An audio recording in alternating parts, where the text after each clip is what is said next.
It's a great honor for me to be here with you in order to make a very, very important point to all of the government officials that are meeting across the way in the stadium. And it's really simple. In order to have peace and security in the Middle East, there has to be a major change in the theocratic dictatorship in Iran. It must end, and end quickly, in order to have peace and stability. We want to make sure that in discussing how to bring peace and stability to the Middle East, that there's a major focus on Iran and a real honest discussion of what's been going on there. Because I think there are people that ignore the terrible atrocities that the theocratic regime has been responsible for. And until that ends, it's very hard to figure out how to determine peace when a major nation is trying to undermine peace in Lebanon, in Syria, in Israel, in the Arab states. The greatest source of dissension is the Iranian regime, and on purpose. So, first of all, let me congratulate Maryam Rajavi on the fine statement that she made and on the courageous leadership of these organizations that have done so much for the Iranian people to give them what they deserve, a free and a democratic Iran.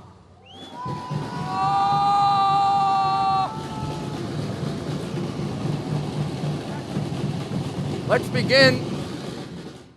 Let's remind everyone that there's almost complete agreement that the Ayatollah's regime is the #1 state sponsor of terrorism, not only in the Middle East, but in the world.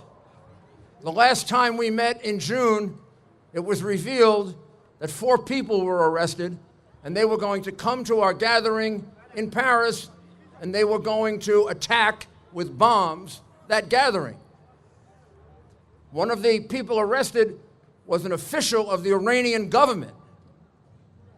The reality is, this is a country now that's become so desperate that they're planning to do assassinations and bombings in France, in Germany. Last year, almost a year ago, in Albania, a similar plot to kill those of us who were celebrating the New Year. This is unheard of in a country that wants to be part of the group of nations. Someone asked me why Iran was not invited to this summit. Well, I don't know why they weren't invited.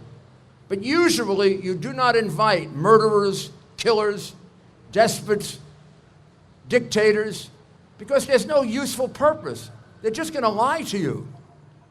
So we hope that all the governments represented here will support the approach that we believe in, that I believe is the policy of my government, which is taking a firm stand against Iran. Taking a firm stand so that we don't do business with them, so that we isolate them, and so that we do the best that we can to get them to change their policies, and if they don't change their policies, to change the regime. Iran, under the Ayatollahs, has desecrated human rights, and it is beginning to get very, very questionable that this regime will last. The protests in Iran began in December of 2017. That's a long time ago. The Ayatollah, Rouhani, and that oppressive regime have used brutal methods to try to stop those protests. They've murdered people in the streets. They've executed people without any trials, without any rights given to them. They've done everything they can to frighten the people of Iran and to stop these protests. And instead, the protests are getting bigger, they're getting stronger, they're getting better organized. There have been over 170 of them in just about every city in Iran. And the more they become oppressive, the more the people fight back. And they know that they have our support. We support what they're doing. We support their protest for freedom and for democracy and for a rule of law. We support them and we want them to know they're not alone. All these people are out here in the cold saying to them, You can have what you desire. You can have what you desire if you courageously resist that terrible government in Tehran. The Iranian people have a right to freedom and democracy. They have a right to be free of this oppressive regime.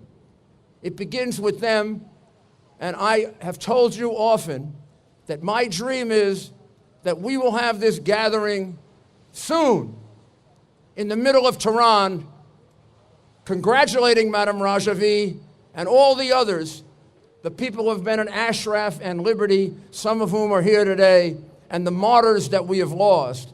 We'll be saying thank you to them for bringing freedom and democracy to Iran.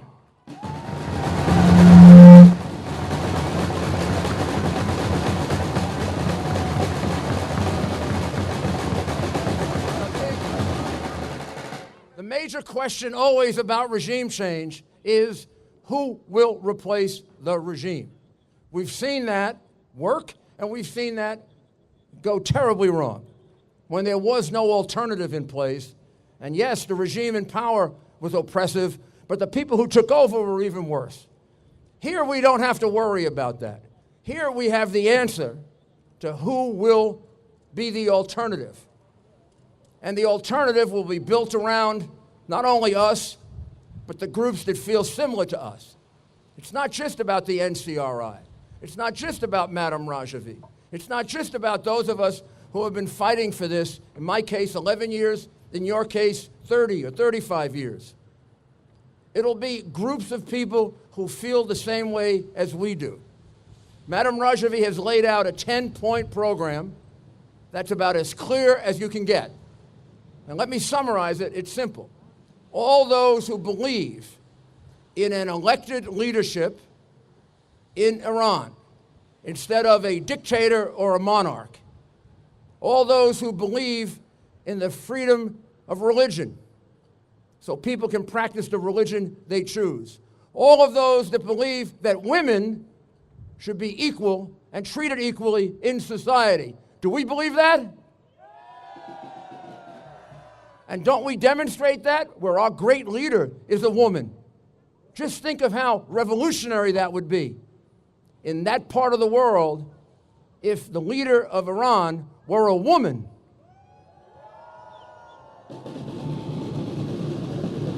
It would, in and of itself, that would be a revolution. We want people to join us who believe that there should be rights, laws to protect people in Iran. People shouldn't be taken off the street and executed. People shouldn't be taken off the street and for some political reason put in jail. We know that's happening every day in Iran, and it's been going on since 1979.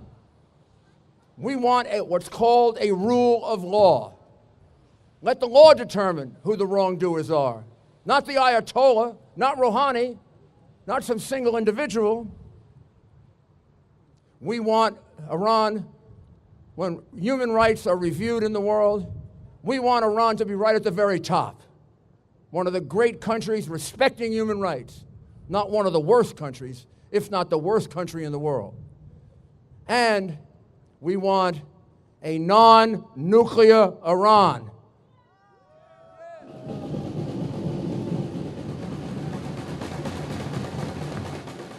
All these things are now within our grasp. Many, many see in the protests that are going on in Iran the kind of instability, the kind of fracture in society that goes on before there's a regime change. These are the kind of protests we've seen in other countries, in South America, in Europe, in Asia, in the Middle East. We can feel that the people of Iran are willing to keep protesting, to keep resisting, to raise the level of that resistance as much as is necessary in order to have freedom. Can we be in any better place than Warsaw, Poland? Can we be in any better place to protest for freedom than in Warsaw? When I was young, this country was dominated and crushed by the Soviet oppressors. This is a religious country. It's a Catholic country. People here weren't allowed to practice their religion. But they never succumbed. Quietly and then more strongly, through solidarity, they protested. They resisted. And nobody thought it would happen quickly. I worked for Ronald Reagan, President Reagan. He believed that Poland could be free and should be free. And now it is. So what better place for us to express our dreams of freedom than in a place that is a living example of what can happen when an oppressed people become free. Look at how wonderfully this country is doing. Its economy doing well. Its people with self-respect and pride.